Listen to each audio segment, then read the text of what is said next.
तो last time हम SDLC के फेजेस देख रहे थे। तो बुनियादी तौर पर ये 4 फंडामेंटल स्टेप्स हैं जो हर SDLC के प्रोसेस में होने चाहिए। ठीक है। और ये कौन से स्टेप्स हैं? एक है प्लानिंग का, दूसरा है एनालिसिस का, तीसरा है डिज़ाइन का और चौथा है इम्प्लीमेंटेशन का। तो ये 4 तो फंडामेंटल स्टेप्स हैं। अदर देन दैट हमने एक डायग्राम देखी थी जिसमें एक SDLC में 5 फेजेस थे और उसके साथ एक दूसरी SDLC के, तो वहाँ पे 6 फेजेस थे। तो ये जो वेरिएशन है 4, 5, 6, 7, 8 की, ठीक है, ये बेसिकली कोई कंट्रडिक्शन नहीं है। ये जस्ट ये है कि जब आप इन 4 फंडामेंटल फेजेस को फर्दर स्टेप डाउन करते हैं, फर्दर स्टेप्स में कन्वर्ट करते हैं, तो कोई एक स्टेप फॉर एग्जांपल आपने दो फेजेस में कर दिया एक फेज को, तो 5 आपके पास फेजेस हो गए। किसी को 2 फेजेस को 2-2 में कर लिया तो 6 हो गए। तो ब्रेक डाउन है, अगर फर्दर ब्रेक डाउन करेंगे तो नंबर ऑफ फेजेस बढ़ जाएंगे, और अगर फर्दर ब्रेक डाउन नहीं करेंगे तो फिर ये 4 फेजेस रहेंगे जो फंडामेंटल हैं। और हर प्रोजेक्ट के लिए आपको ये 4 फेजेस जो हैं ये चाहिए होते हैं। हर प्रोजेक्ट की प्लानिंग आपने करनी होगी, हर प्रोजेक्ट की एनालिसिस आपने करनी होगी, हर प्रोजेक्ट का डिज़ाइन और हर प्रोजेक्ट की इम्प्लीमेंटेशन आपने करनी होगी। और फिर फर्दर अगर आप इनको ब्रेक डाउन करते हैं या डिफरेंट मेथोडोलॉजीज़ जो हैं वो इनको ब्रेक डाउन करती हैं, तो उससे इसकी वेरिएशन फर्दर हो जाती है या हो सकती है। तो पहला जो फेज़ है वो प्लानिंग का फेज़ है, और प्लानिंग के फेज़ में हम सिस्टम को अंडरस्टैंड करते हैं कि एक इंफॉर्मेशन सिस्टम क्यों बिल्ड किया जा रहा है। ठीक है।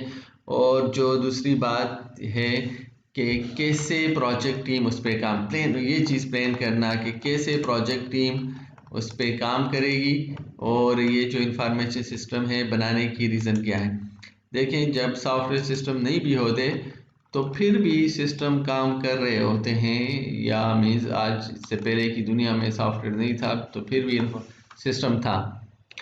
तो अब नाउ जब हम इसको ऑटोमेट करना चाहते हैं, सॉफ्टवेयर इंफॉर्मेशन सिस्टम में कन्वर्ट करना चाहते हैं, तो उसकी रीज़न क्या है, वो रीज़न हमने प्लानिंग पे डिसाइड करनी होती है। मीन्स के इन अदर वर्ड्स आप ये कहें कि उसके करने का फ़ायदा क्या है। क्योंकि अगर आपको किसी चीज़ का फ़ायदा ही नहीं मिल रहा, ठीक है, तो उसको ऑटोमेट करने की तो कोई ज़रूरत नहीं है। ठीक है। ऑटोमेट तो हम तब किसी चीज़ को करेंगे जब ऑटोमेशन का हमें कोई फ़ायदा मिल रहा हो। तो ये फ़ायदा बेसिकली हम डिसाइड करते हैं प्लानिंग में, इस पे बात करते हैं। और फिर कौन इसको करेगा, कैसे इसको किया जाएगा, टीम वो कौन लोग होंगे करने वाले, ये डिसाइड होती है ये 2 काम। सो प्रोजेक्ट इनिशिएशन इसको कहते हैं, और सेकंड को प्रोजेक्ट मैनेजमेंट कहते हैं। तो प्रोजेक्ट इनिशिएशन में आपने फिजिबिलिटी एनालिसिस करनी है। पहले तो ये डिसाइड कर देना है कि how it lower the cost को कम करती है या रेवेन्यू को इंक्रीज करती है, पहले ये चीज़ डिसाइड होती है। और उसके बाद फिजिबिलिटी एनालिसिस है कि आप कैसे टेक्निकल फिजिबिलिटी कैसे इसको बिल्ड करेंगे, या क्या आप इसको बिल्ड कर सकते हैं। इकोनॉमिक फिजिबिलिटी कि आपको ये क्या बिजनेस वैल्यू प्रोवाइड करता है। और थर्ड ऑर्गेनाइजेशनल फिजिबिलिटी है कि अगर ये बिल्ड हो गया तो ऑर्गेनाइजेशन इसको यूज़ करेगा या कि नहीं करेगा। ठीक है। तो कोई भी आप देखें कंस्ट्रक्शन का, सिविल का कोई प्रोजेक्ट लें, तो उसकी पहले एक फिजिबिलिटी होती है कि अच्छा जो रूट आप बनाने जा रहे हैं या जो काम आप करने जा रहे हैं वो कितना फिजिबल है, कितना इम्प्लीमेंटेबल है। ठीक है, उस पर कास्ट कितनी आएगी, उसका बेनिफिट क्या होगा। Same is the case with the software system. तो यही सारे काम आपने प्रोजेक्ट इनिशिएशन में करने होंगे। सेकंड जो स्टेप है वो प्रोजेक्ट मैनेजमेंट है, जिसमें आप वर्क प्लान क्रिएट करते हैं, स्टाफ द प्रोजेक्ट। ठीक है, प्रोजेक्ट पे किन लोगों ने और कितने लोगों ने काम करना होता है, होगा और क्या टेक्निक्स आप प्लेस करेंगे टीम को कंट्रोल करने के लिए और फेजेस में आगे मूव करने के लिए, मीन्स के डेवलपमेंट लाइन आपकी क्या होगी। ये जो 2 काम हैं ये आप प्रोजेक्ट मैनेजमेंट में करते हैं। सेकंड जो फेज़ है वो है एनालिसिस का। तो एनालिसिस में यू परफॉर्म 3 टास्क बेसिकली, और analysis phase answer the questions of, ये आंसर करता है कौन क्वेश्चंस को, who will use the system, user of the system कौन लोग होंगे, what the system will do, system क्या काम करेगा, मीन्स के रिक्वायरमेंट स्पेसिफिकेशन आप डिसाइड करते हैं, where and when it will be use, अच्छा कब और कहाँ इसने यूज़ होना है, इन चीज़ों को बेसिकली आप आंसर करते हैं। एक स्टेप फॉरवर्ड चाहते हैं आप प्लानिंग से। और इस फेज के आपके पास 3 स्टेप्स हैं। First one is analysis strategy, second one is requirements gathering and third one is system proposal. तो एनालिसिस स्ट्रेटजी में आप क्या करते हैं कि N analysis of the current system and it's problem, पहले तो जो सिस्टम ऑलरेडी वर्किंग में है करंट सिस्टम, जिसको हम एज ए सिस्टम भी कहते हैं, ठीक, जिस ओके। सो एनालिसिस में हम पहला जो काम करते हैं वो करंट सिस्टम की स्टडी है कि हमारे पास करंट सिस्टम क्या है और उसकी प्रॉब्लम्स क्या है। ठीक है, एक ज़ाहिरी बात है कि प्रॉब्लम आइडेंटिफिकेशन के बाद ही आप नए प्रपोज सिस्टम की बात करेंगे, और कोई नया सिस्टम आप तब भी बनाते हैं जब उसमें कोई प्रॉब्लम होती है।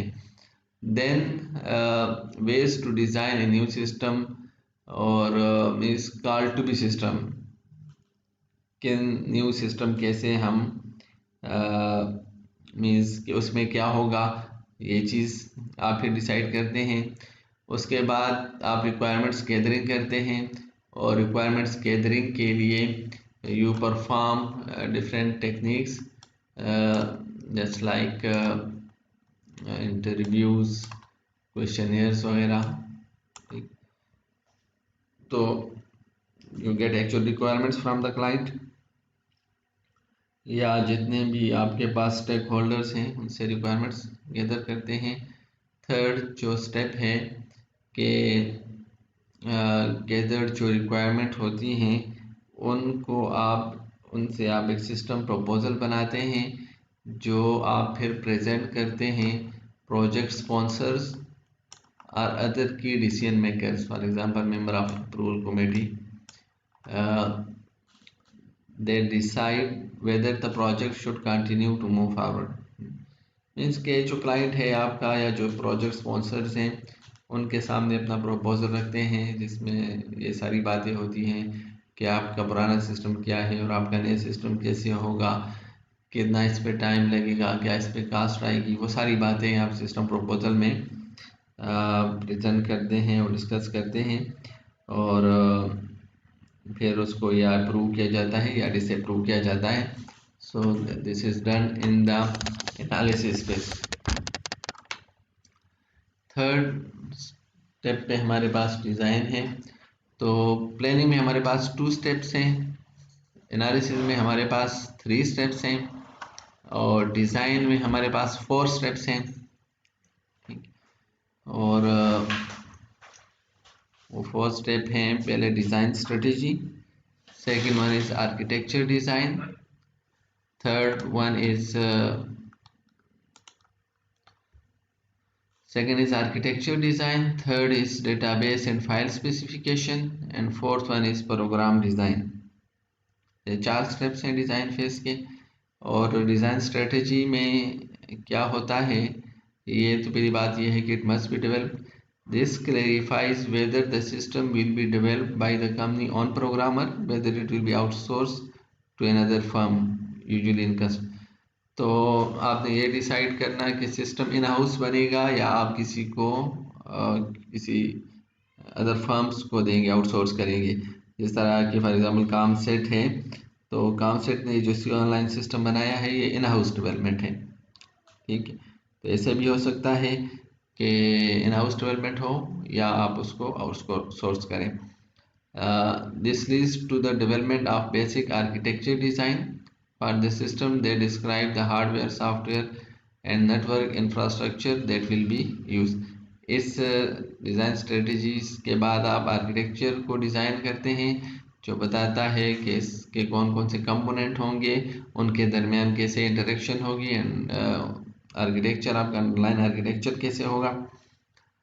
जो तीसरा स्टेप है डेटाबेस एंड फाइल स्पेसिफिकेशन, वो डेवलप की जाती है डिज़ाइन के फेज में, तीसरा जो काम होता है। और ये जो डेटाबेस और फाइल स्पेसिफिकेशन है, this define exactly what data will be stored and where they will be used. कौन सा डेटा आपने स्टोर करना है और कहाँ पे आपने सेव करना है, ठीक है। और वो जो डेटा का स्ट्रक्चर होगा वो किस फॉर्म में होगा, डेटाबेस रिलेटेड चीज़ें ये यहाँ पे डिज़ाइन में आप इस स्टेप में करते हैं। एंड फोर्थ स्टेप है कि the analyst team develops the program design which defines the program that need to be written and exactly what each program will do। ये आप सूडो कोड या एल्गोरिदम्स इस स्टेप में करते हैं, ठीक है, जो आपकी बेसिक प्रोग्राम का फ्लो बताता है और ये बताता है कि इस प्रोग्राम का या इस फंक्शन का क्या मतलब है, ये क्या क्या काम क्या फंक्शनलिटी परफॉर्म करेगा। तो ये 4 स्टेप जो हैं ये डिज़ाइन फेज में होते हैं। और third is implementation, fourth one sorry, implementation में भी हमारे पास 3 स्टेप हैं बेसिकली। जिस तरह एनालिसिस में 3 हैं, इसी तरह इम्प्लीमेंटेशन में ये है 3 steps. This is the final phase of SDLC और जिसमें एक्चुअल सिस्टम आपने बिल्ड करना होता है और इसके 3 स्टेप्स हैं। First one is system construction, ठीक है, मीन्स इम्प्लीमेंटेशन, एक्चुअल जो सोर्स कोड है, a system is built and tested to ensure it performs as design, ठीक है, मीन्स के सिस्टम की एक्चुअल इम्प्लीमेंटेशन है और उसकी टेस्टिंग है। सेकेंड स्टेप इज इंस्टॉलेशन और डिप्लॉयड, ठीक है, क्लाइंट इन्वायरमेंट में उसको इंस्टॉल करना या डिप्लॉय करना। और थर्ड स्टेप पे एक support plan for the system create करना कि इसमें आप कैसे फीडबैक मैकेनिज्म आपका क्या होगा, क्लाइंट को आप क्या सपोर्ट प्रोवाइड करेंगे, वो क्या सिस्टमेटिक वे होगा फॉर आइडेंटिफाइंग मेजर और minor changes needed for the system, ठीक है। तो ये चीज़ें आप डिसाइड करते हैं कि अगर कोई मेजर या माइनर चेंजेस आएंगी तो उसको सॉल्व करने का या उसको इनकॉर्पोरेट करने का क्या आपके पास टेक्निक होगी। तो ये 3 काम जो होते हैं ये इम्प्लीमेंटेशन पे होते हैं। अब ये बेसिकली ये स्टेप्स जो हैं ये एक तरह से ब्रेक डाउन है। अगर आप वैसे तो 4 फेजेस हैं SDLC के, लेकिन अगर आप इस इम्प्लीमेंटेशन को ही देखें, इसको अगर आप 2 या 3 स्टेप्स में करें तो आपका जो SDLC है वो 5 या 6 फेजेस का हो जाएगा। तो ये जो आप ब्रेक डाउन है, ये जो स्टेप्स हैं, अगर आप इनको सेपरेट डील करते हैं तो ये आपकी SDLC बढ़ जाती है। लेकिन बुनियादी तौर पर यही 4 स्टेप्स हैं जो हम देख चुके हैं कि पहले प्लानिंग आप करते हैं, फिर you do analysis, then design and then implementation. और इसकी जो एनालॉजी है वो हमने देखी थी कि कंस्ट्रक्शन के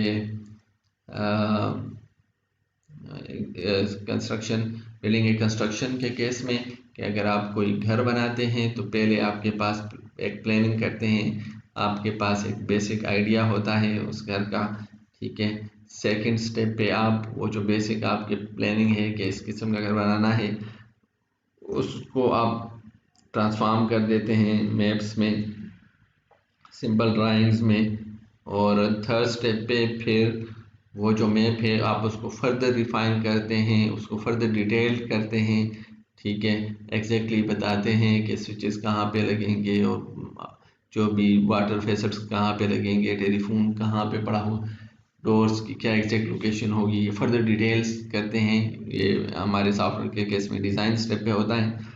और फाइनली फिर आप एक्चुअल बिल्डिंग कंस्ट्रक्शन स्टार्ट करते हैं, तो वो हमारा इम्प्लीमेंटेशन सोर्स कोड होता है सॉफ्टवेयर के केस में। तो इस तरह बिल्डिंग का एक स्टेप बाय स्टेप 4 फेजेस का एक प्रोसेस है। तो सेम ही उसका रिप्लिका है सॉफ्टवेयर सिस्टम डेवलपमेंट में।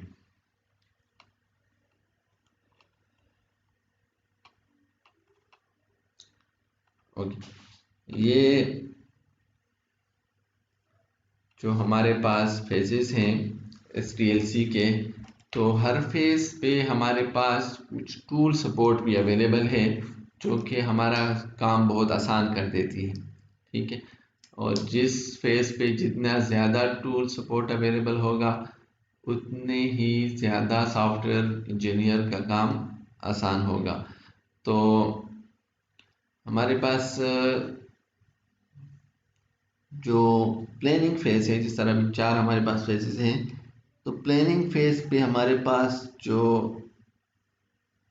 टूल है वो है माइक्रोसॉफ्ट प्रोजेक्ट का, ठीक है, MS प्रोजेक्ट, जो आपको प्रोजेक्ट प्लानिंग में हेल्प आउट करता है। इसी तरह एनालिसिस और डिज़ाइन पे हमारे पास बहुत किस्म के टूल्स हैं। एग्ज़ाम्पल माइक्रोसॉफ्ट का ही विज़ुअल है जो आपको हेल्प आउट करता है फ्लो चार्ट्स या डायग्राम वगैरह बनाने में। और रेशनल रोज है, टुगेदर जे है, इक्लिप्स UML है, ये एक्सीलेंट रिसोर्सेज हैं फॉर क्लास डायग्राम। और ये आपको इतनी एबिलिटी भी प्रोवाइड करते हैं कि आप कोई मॉडल बनाएं, एग्जाम्पल UML का कोई मॉडल बनाएं और इसको ट्रांसफॉर्म कर दें कोड में और वाइस वर्सा। इसी तरह आप मीन्स कि अगर आप कोई प्रोटोटाइप्स बनाना चाहें या वैसे ही इंटरफेसेस बनाना चाहें अर्ली प्लानिंग या एनालिसिस फेज में, तो आपके पास उसके लिए भी बहुत सारे टूल हैं जो आपको इंटरफेस या मॉकअप्स बनाने में हेल्प आउट करते हैं, ठीक है, तो फोटोशॉप और कोलोरेडो इस तरह के जितने भी टूल्स हैं। फिर जब आप कोड पे आते हैं, इम्प्लीमेंटेशन फेज पे आते हैं, तो वहाँ पे आपके पास डिफरेंट किस्म की IDEs होती हैं, ठीक है। उन IDEs को आप यूज़ करके अपनी कोडिंग करते हैं। इक्लिप्स है, विजुअल कैफे है, विजुअल एज डेवलपर, तो ये बहुत सारी आपके पास हर लैंग्वेज की एक प्लेटफॉर्म, एक IDE होता है। और फिर आगे जब आप फॉर एग्ज़ाम्पल मेंटेनेंस फेज पे जाते हैं, तो वहाँ पे भी JUnit या इस तरह के टूल्स आपके पास हैं। VCS है, BS वगैरह, जो कि वर्जन कंट्रोल सिस्टम आपको प्रोवाइड करते हैं, सोर्स कोड्स की रिपॉजिटरी आपको प्रोवाइड करते हैं। तो ये टूल्स हैं। मीन्स के हर फेज से रिलेटेड सॉफ्टवेयर इंडस्ट्री ने क्या किया हुआ है, सॉफ्टवेयर ऑर्गेनाइजेशन ने टूल्स का सेट बनाया हुआ है जो सॉफ्टवेयर डेवलपर जिनको रीयूज करता है और अपने सॉफ्टवेयर डेवलपमेंट के फेजेस में उसको यूटिलाइज करता है। अच्छा, हमारे पास then we have system development methodology.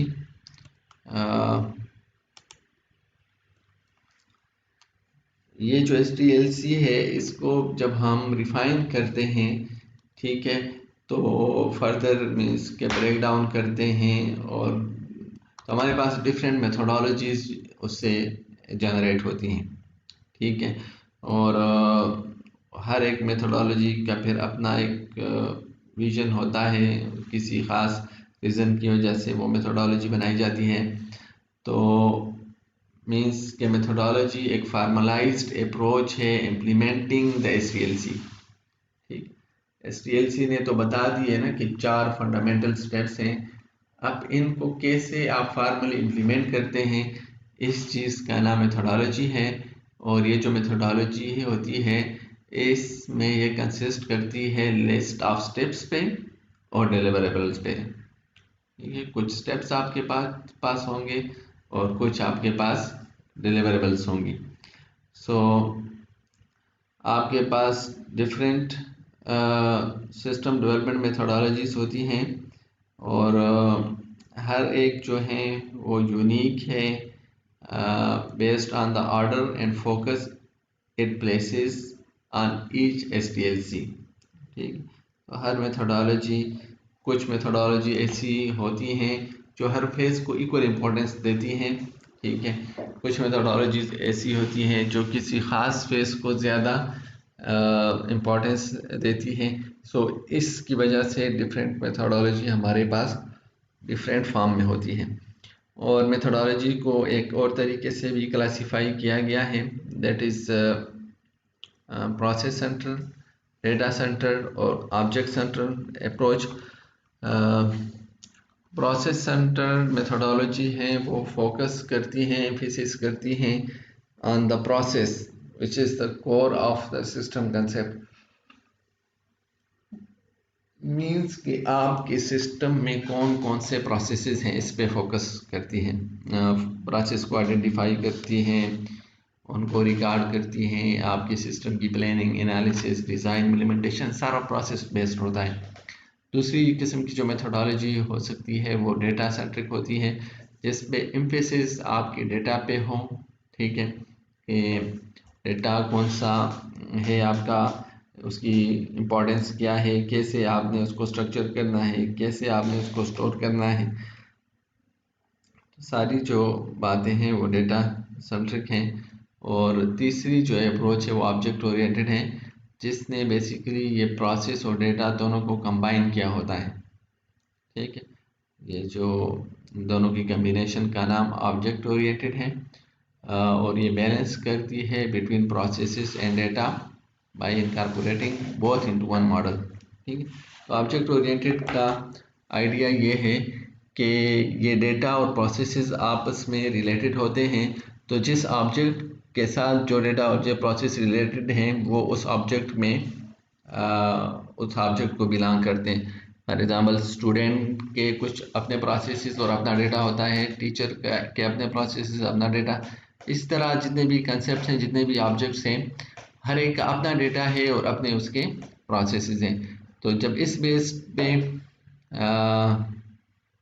Analysis होती है तो इसको हम ऑब्जेक्ट ओरिएंटेड, तो इसमें आपने ग्रुप पढ़ी हो या कोई प्रोग्रामिंग का कोर्स ग्रुप में, तो आप उसमें देखते हैं कि क्लास का कंसेप्ट होता है जिसमें टॉप पे उसके डेटा टाइप्स होते हैं, डेटा होता है, और उसके बाद उसके प्रोसेसेस होते हैं। उन दोनों की मर्जिंग होती है बेसिकली।